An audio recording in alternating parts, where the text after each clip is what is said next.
What's going on? Make sure you check out our new sponsor, Cell Phone Buyers Recyclers. They pay cash for smartphones and tablets.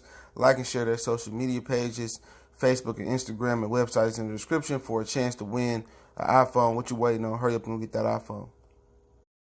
All right, man. Carolina Panthers and Cam Newton seem to be going into the 2020 season and moving forward. But before we get into that, Baker Mayfield kind of got shredded to pieces by Cleveland sports reporter Tony Grossi. Hopefully I'm saying his name right. So let's talk about that. It's your boy CJ Goodfella Sports TV. Make sure to hit that subscribe button, bell icon button, share the video, and check out our NFL playlist for more videos like this. NFL Combine interviews are kicking off, I think the 29th. The actual Combine, the workouts get started. But let's talk about Baker Mayfield. We know Baker Mayfield has been a lot of controversy over the last year. Cleveland with Super Bowl expectations out of nowhere. They failed to meet that. He also allegedly cheated on his wife with some pedestrian woman behind the Cheesecake Factory and didn't even give her a slice of cheesecake. She came out, and now Tony Grossi is putting him back in the news. He started running off the name of the quarterbacks that the Cleveland Browns had passed up, like Carson Wentz, and he kept going and going. And he said, and I guess the mic was off. It's supposed to be off. They're supposed to be off air, but the mic still was hot and smoking. And they caught Tony Grossi saying that we stuck with a fucking midget in Baker Mayfield, and he's been suspended. The radio station has issued a statement. He's issued an apology on Twitter. But him and Baker Mayfield, from what I understand, has had multiple run-ins. And they clash. And Baker clashed with everybody. And thank the Lord that Baker Mayfield is not black. If a black quarterback had Baker Mayfield's moxie and his mouth, it'd be in trouble. And the closest thing to Baker Mayfield is Phillip Rivers, but Phillip Rivers do his trash talking on the field. He doesn't really do his trash talking through the media. And Baker is basically, trash talking with everybody in the media. If you say something bad about him, he gonna go after you.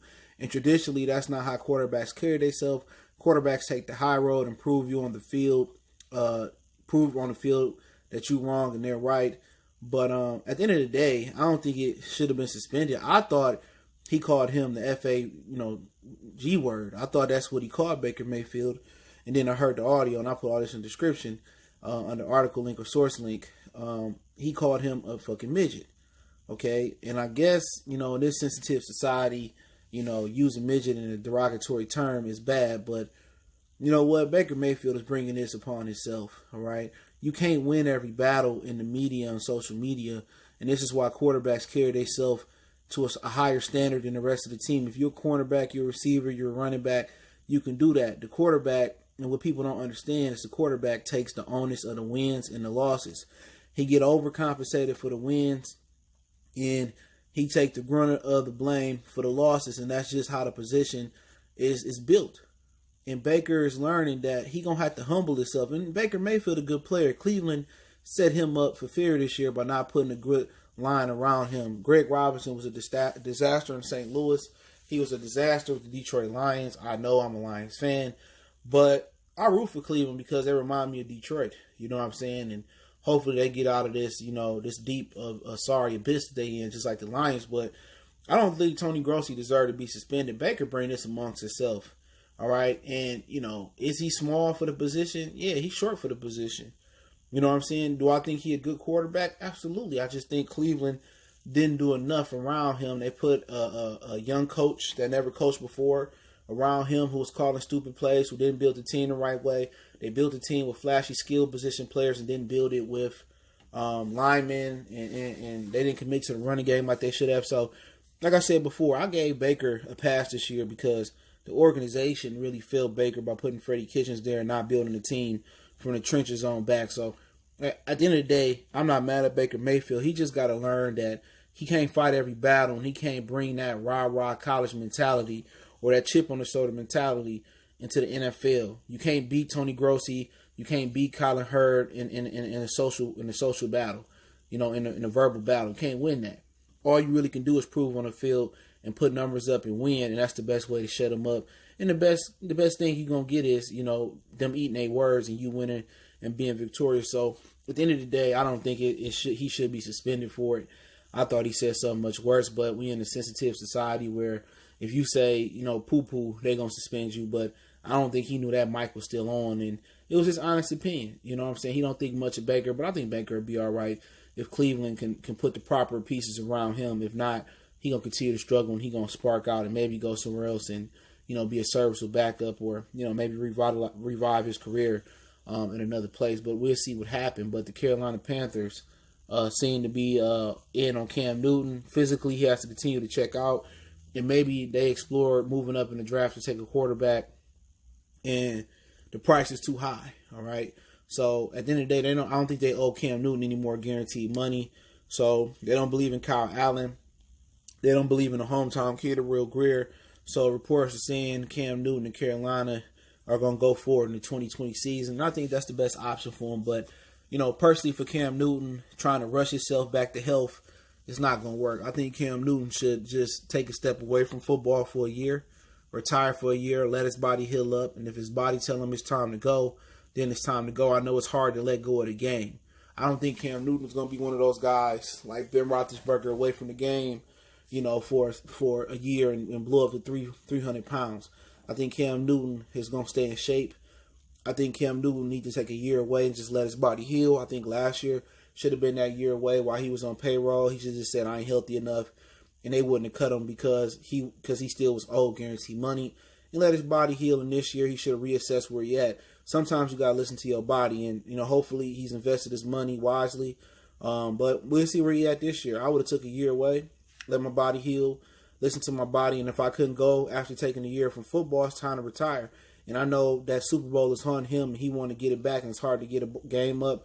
But it's best being an active Cam Newton with your kids, and being able to walk and touch your toes, and still being able to to be aware and be physically able to do things. Then break your body down, and it's hard to get up at night. It's hard to go to sleep. It's hard to stand up. So hopefully, he able to bounce back. But him and Carolina seem like they going to make things shake for one more year. And, he can't be running over dudes no more. Same thing that Andrew Luck found out. In the NFL, early on, while your body is able to recuperate fast, once you get into your 25, 26, 27, 28, 29, you get into your 30s, your body don't recoup the same. You know what I'm saying? You can't run over linebackers and you just heal like Wolverine like you are in your early 20s. And Cam Newton and Andrew Luck found that out the hard way. And for Andrew Luck, he was just like, you know what? I ain't going through it again. For Cam Newton, he determined. The wheel ain't beat out of him yet. He not totally defeated, but they got to come in there with an offense for Cam Newton where, he throwing the ball and not running for 4th and 1s. Them days is over with. Unless it's a Tom Brady like QB sneak, them days is over with. 4th and 1 QB sneak and shit 4th and quarterback power and the option.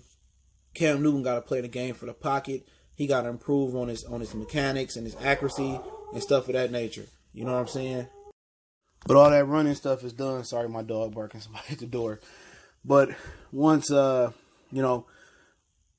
play from the pocket, it might limit him. He might not be accurate enough to play no more. You know what I'm saying? So he got to play from the pocket to preserve his body. And I think he's smart enough and he good enough to work on his mechanics. Sometimes his feet, shoulder placement, but he can't run around no more. He got to be an opportunist running around. And had he done the Russell Wilson and slid more and just called it a day and stopped trying to truck linebackers and defensive ends and run over corners and safeties, he wouldn't be beat up like this. And Carolina never made him evolve into a pocket quarterback. And it happened to Randall Cunningham. He had a lot of injuries trying to run and not get down. And, an extra yard or two or an extra 10 yards, it ain't worth longevity in your career. And that's what happened to Michael Vick. Even though Cam got more muscle, he's stronger than those guys. It don't matter. No matter how much muscle you got, it's just a matter of time until your body break down. So, sorry for the dog barking. Somebody was at the door, came to get a dog. So, gotta get rid of my other dogs. So, puppies though. So, moving on. But hey, Baker, let me know what you guys think about that. Cam, let me know what you guys think about that. Other than that, don't forget we on Facebook, Instagram, Twitter. You can reach out to the email if you have a business question, inquiry, sponsorship, video request. Keep sharing the videos. Want to make a donation to the channel? That link's in the description. Best way to donate is share the video. Other than that, man, much love, much support. Keep sharing the videos. all the sources in the description so you can check out the links for yourself, what Tony Grossi said, and, you know, the report on Cam Newton. So just hit the drop-down box. Appreciate the love, support. Check out our NFL playlist. Want to make a donation, just share the video one time for the one time. Goodfellas Sports TV, we gone.